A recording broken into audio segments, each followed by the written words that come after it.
Soybean pulao तुम्ही इथे बघू शकता। मस्त असा सोयाबीन पुलाव इथे झालेला आहे। आज आपण सोयाबीन पुलावची रेसिपी बघणार आहोत।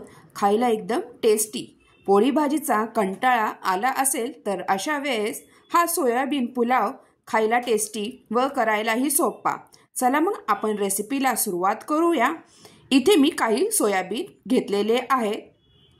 आता हे सोयाबीन आपल्याला गरम पाण्यात चांगले भिजत ठेवायचे आहे।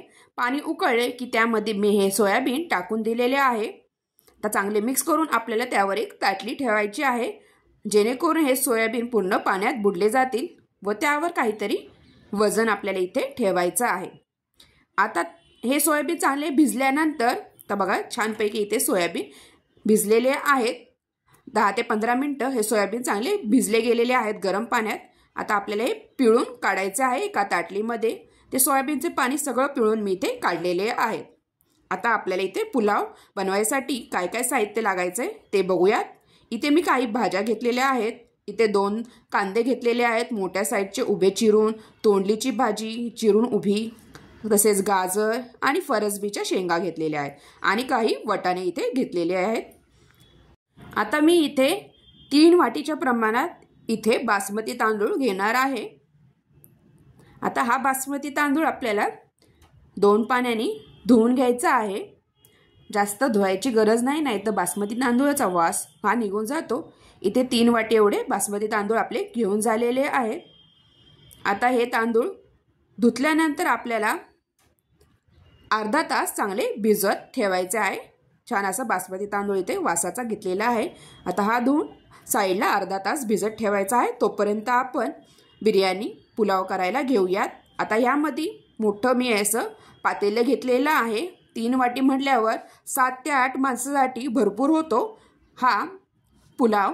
आता ह्या भाज्या सगळ्या आपण एक एक करून चांगल्या तेलामध्ये फ्राय करून घेणार आहोत। मी तेलामध्ये सगळ्या भाज्या चांगल्या तळून घेणार आहे व सेपरेट काढून ठेवणार आहे, म्हणजे क्रंचीपणा ह्या भाज्यांमध्ये राहतो। त्यामुळे आपल्याला हे तेलामध्ये चांगल्या तळून घ्यायच्या आहेत।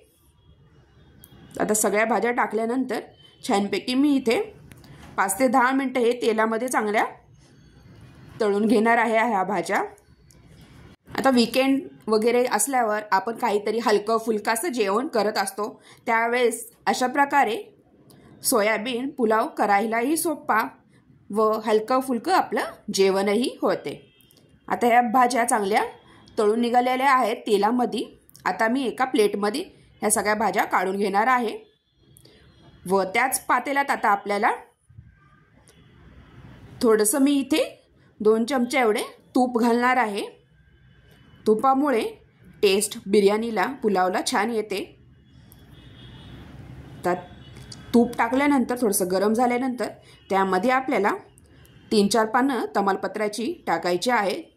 तमालपत्र हे तेलामध्ये थोडंसं फ्राय करून घ्यायचं आहे व आता इथे आपण उभा चिरलेला कांदा भरपूर असा इथे या तेलामध्ये चांगला परतून घ्यायचा आहे। छान असा थोडासा ब्राऊन होईपर्यंत आपला हा कांदा चांगला तेलामध्ये तुपामध्ये परतून घ्यायचा आहे, जेणेकरून ह्यात कांद्यातला कच्चापणा निघून जाईल। आता तुम्ही इथे बघू शकता ते कांदा चांगला परतत आलेला आहे। आता यामध्ये आपल्याला 2 चमचे एवढे अद्रक लसूणची पेस्ट इथे टाकायची आहे। अद्रक लसूणची पेस्ट टाकल्यानंतर चांगले मिक्स करून घ्यायचे आहे। छानपैकी हे कांद्यामध्ये मिक्स झाले की आता इथे आपल्याला बाकीचे मसाले ॲड करायचे आहे। त्या मसाल्यामध्ये 2 चमचे एवढी हळद घेतलेली आहे, लाल तिखट, घरातला गरम मसाला, काळा मसाला व धने जिरपुडे इथे घेतलेले आहेत। आता हे सगळे मसाले यामध्ये टाकून चांगलं मिक्स करून घ्यायचं आहे। आता इथे आपल्याला चवीनुसार मीठ टाकायचं आहे। तर मीठ टाकल्यानंतर मिक्स करून झाल्यानंतर यामध्ये टमॅटो टाकणार आहे। आता मीठामुळे टमॅटो आपल्याला यामध्ये चांगला सॉफ्ट होतो। आता चांगले मिक्स झाल्यानंतर इथे आपण ज्या भाज्या तेलामध्ये तळून घेतलेल्या होत्या त्या सगळ्या भाज्या आपल्याला इथे टाकायच्या आहेत।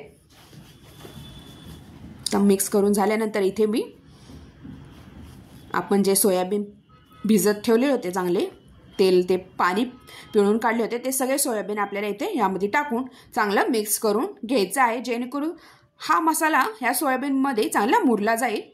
आता मी इथे 1 वाटी एवढे दही घेतलेले आहे। आता दही टाकल्यानंतर आपल्याला चांगलं हे मिक्स करून घ्यायचं आहे। छान असं टेस्ट येते, आंबट मस्त तिखट इथे आपला पुलाव रेडी होतो। तुम्ही याला बिर्याणीही असे बोलू शकता। आता चांगलं मिक्स झाल्यानंतर आपण अर्धा तास आपल्या इथे तांदूळ चांगला भिजला गेलेला आहे। तांदूळ चांगला भिजला की चांगला लांब सडक आपला इथे तांदूळ होतो शिजल्यानंतर। आता इथे मी काही कोथिंबीर व पुदिनाची पाने टाकलेली आहेत। आता हा तांदूळ आपल्याला 2-3 मिनिटं असा चांगला परतून घ्यायचा आहे। लगेच इथे पाणी आपल्याला टाकायचं नाहीये। इथे आपल्याला आपण ज्या वाटीने तांदूळ घेतलेला त्याच वाटीचे आपल्याला डबल इथे पाणी घ्यायचं आहे। पाणी इथे गरम करून घेतले तर चांगलेच थोडेसे कोमट आपल्याला इथे पाणी टाकायचे आहे। तर पाणी टाकल्यानंतर चांगले मिक्स करून घ्यायचं आहे। मस्त आपल्याला इथे सोयाबीन पुलाव आपला इथे रेडी होतो। छान असा पूर्ण मिक्स करून घ्यायचा आहे व झाकण लावून आपल्याला हा पुलाव तांदूळ शिजून द्यायचा आहे। चांगला मोकळा सुटसुटीत इथे आपला सोयाबीन पुलाव रेडी होतो। आता वाटीच्या प्रमाणात मी डबल एवढं पाणी इथे घेतलेलं आहे। तर झाकण लावून हा पुलाव आपल्याला 15 मिनिटात आपला हा तांदूळ चांगला शिजला जातो। आपण अर्धा तास आधी भिजवलेला आहे, त्यामुळे चांगला लांब सडक इथे आपल्याला आपला राईस इथे रेडी झालेला आहे। पुलाव मस्त चटपटीत असा सोयाबीन पुलाव आपला इथे रेडी झालेला आहे। अशा प्रकारे तुम्हाला ही रेसिपी कशी वाटली नक्की कमेंटद्वारा कळवा व माझ्या चॅनलला लाईक, शेअर आणि सबस्क्राईब करायला विसरू नका। आता इथे वरतून मी चमचाभर एवढे साजूक तूप टाकलेले आहे। साजूक तुपामुळे छान असा वासही येतो व खायलाही एकदम टेस्टी लागते। अशा प्रकारे तुम्ही हा व्हिडिओ शेवटपर्यंत बघितल्याबद्दल तुम्हा सगळ्यांचे खूप खूप धन्यवाद। थँक्यू। पुन्हा भेटूया नवीन रेसिपी सोबत।